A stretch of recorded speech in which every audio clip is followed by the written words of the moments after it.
Hi guys, it's your professor here. I am wanting to do a quick little how-to video on your paper.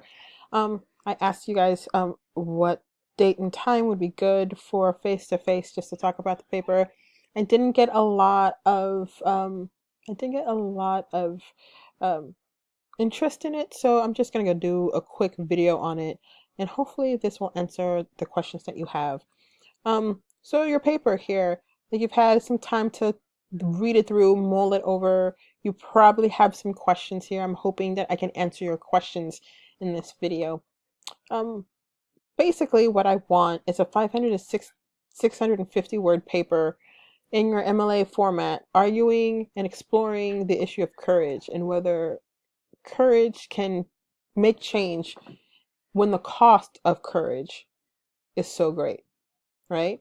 Um, Yes, I am married to the 500 to 650 word count here. I don't want 670 words.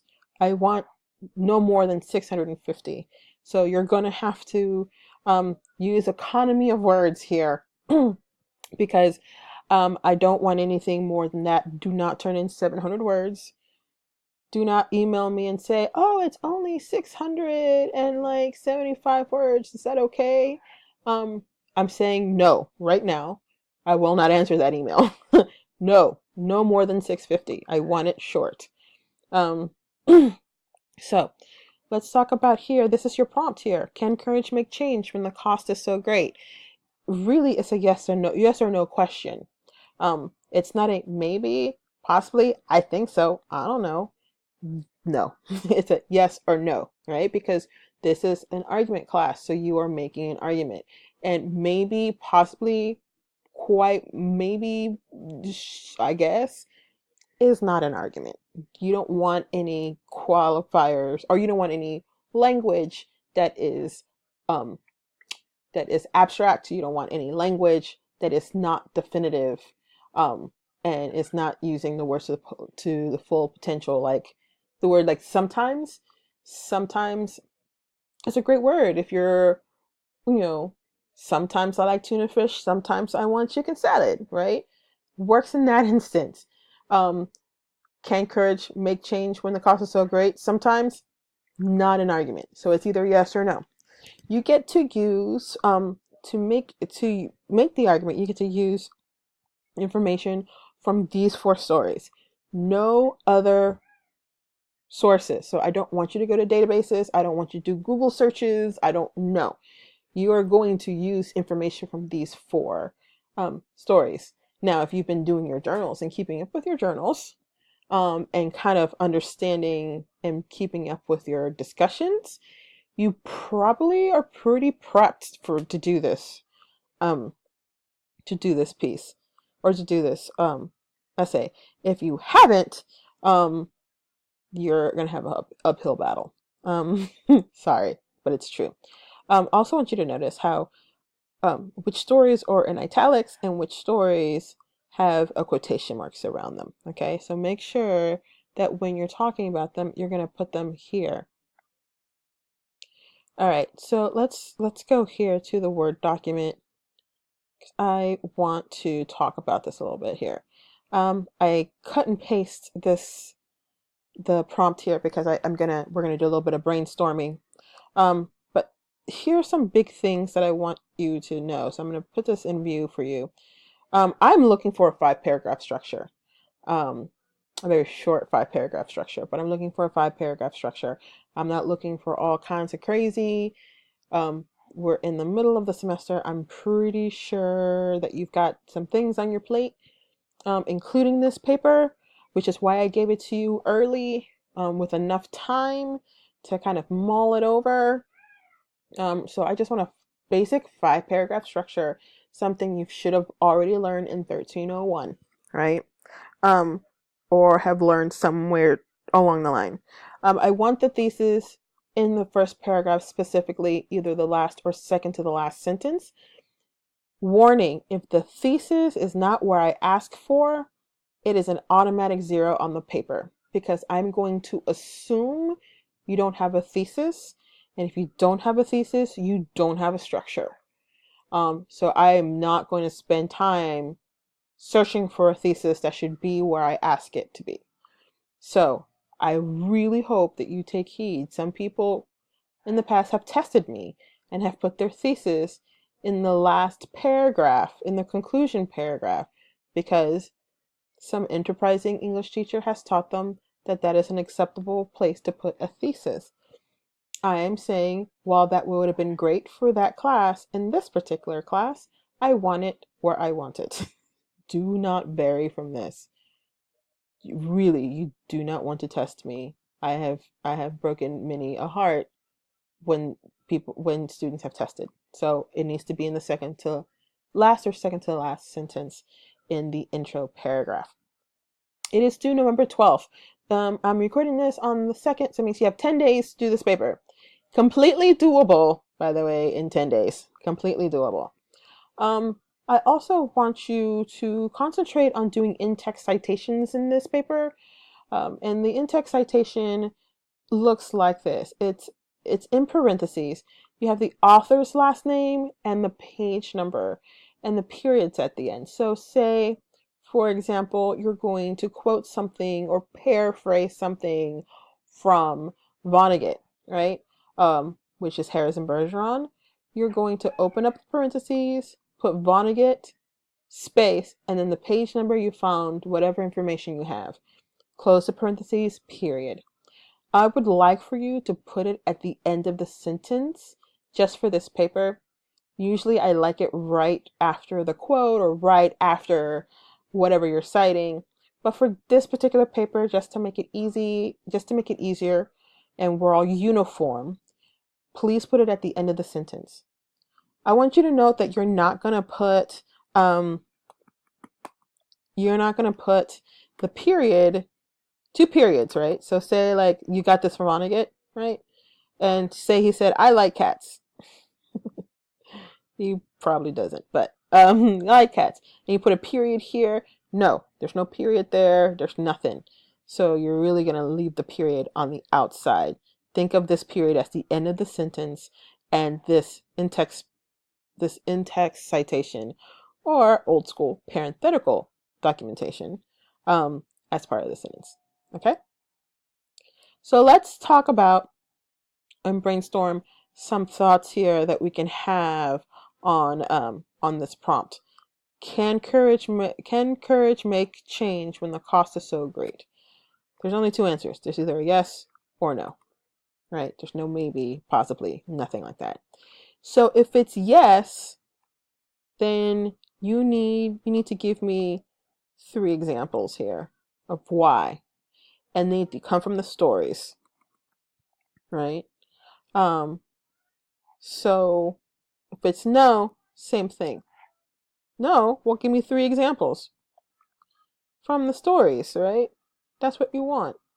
So maybe let's take no. No, the cost is so great. Why? Because people end up dying.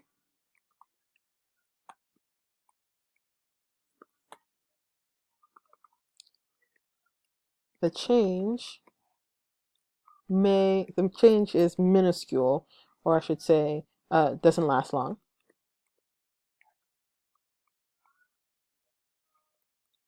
And one more. So maybe that, or there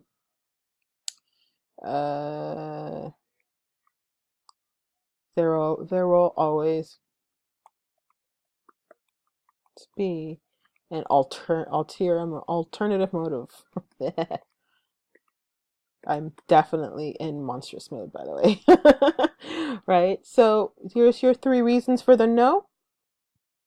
Right? And maybe you want to brainstorm a couple more reasons and then choose the best from those 3 reasons. Okay. Maybe that's what you want to do.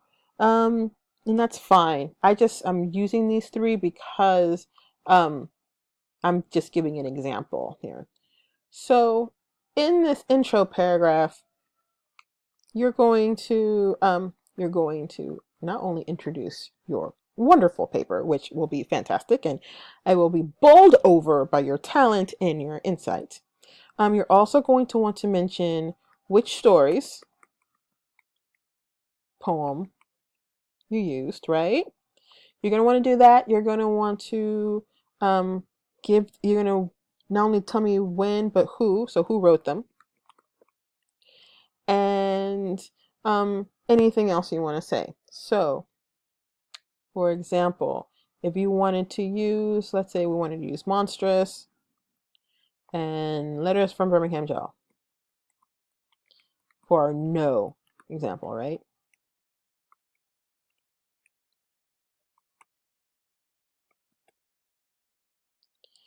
And you can start off your thesis saying in monstrous and letters from Birmingham Jail, comma, because this is an introductory clause, and I should probably spell Birmingham correctly. That would be good, English teacher. Birmingham Jail, we can say Lou because we're talking more about the story, and Marjorie Lou wrote the story, but Sanaa Dakota did the art. So we're talking about story, so it's Lou, so it's Marjorie Lou, and King demonstrated that, and we're saying no, right? Yeah.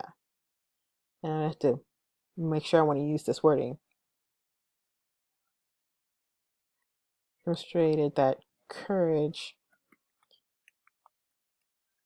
cannot make change because the cost is way too great.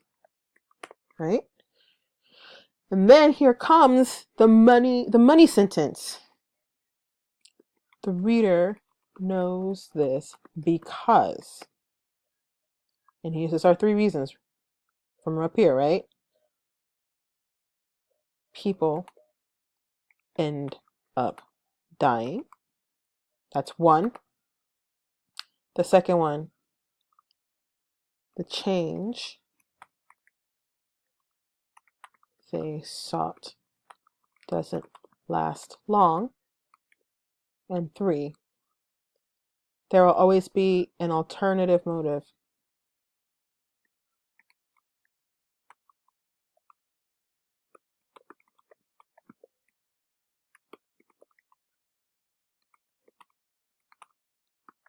Okay, now there's a couple things I want to say here. Monstrous and letters from Birmingham Jail are italicized.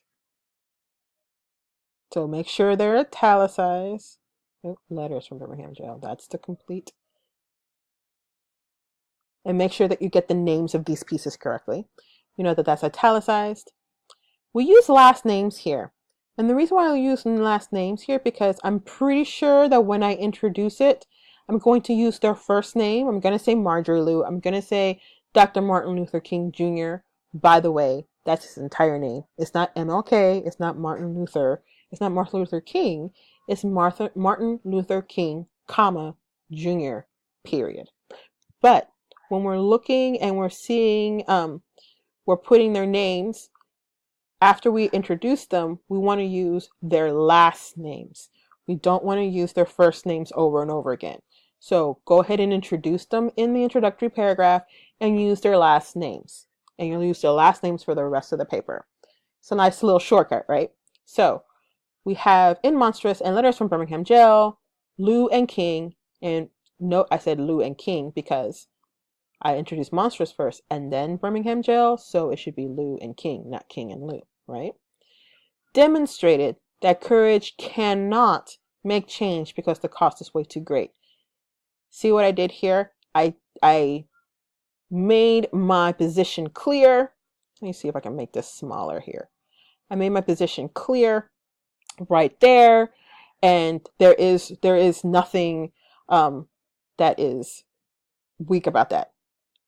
And then I gave my 3 things here. Here, the change doesn't last long. There will be alternative motive to change. And each one of these things is a paragraph. And that's where you get your 5-paragraph structure. All right, guys, I hope that was helpful for you. I'm running out of time here. If you have any questions, let me know.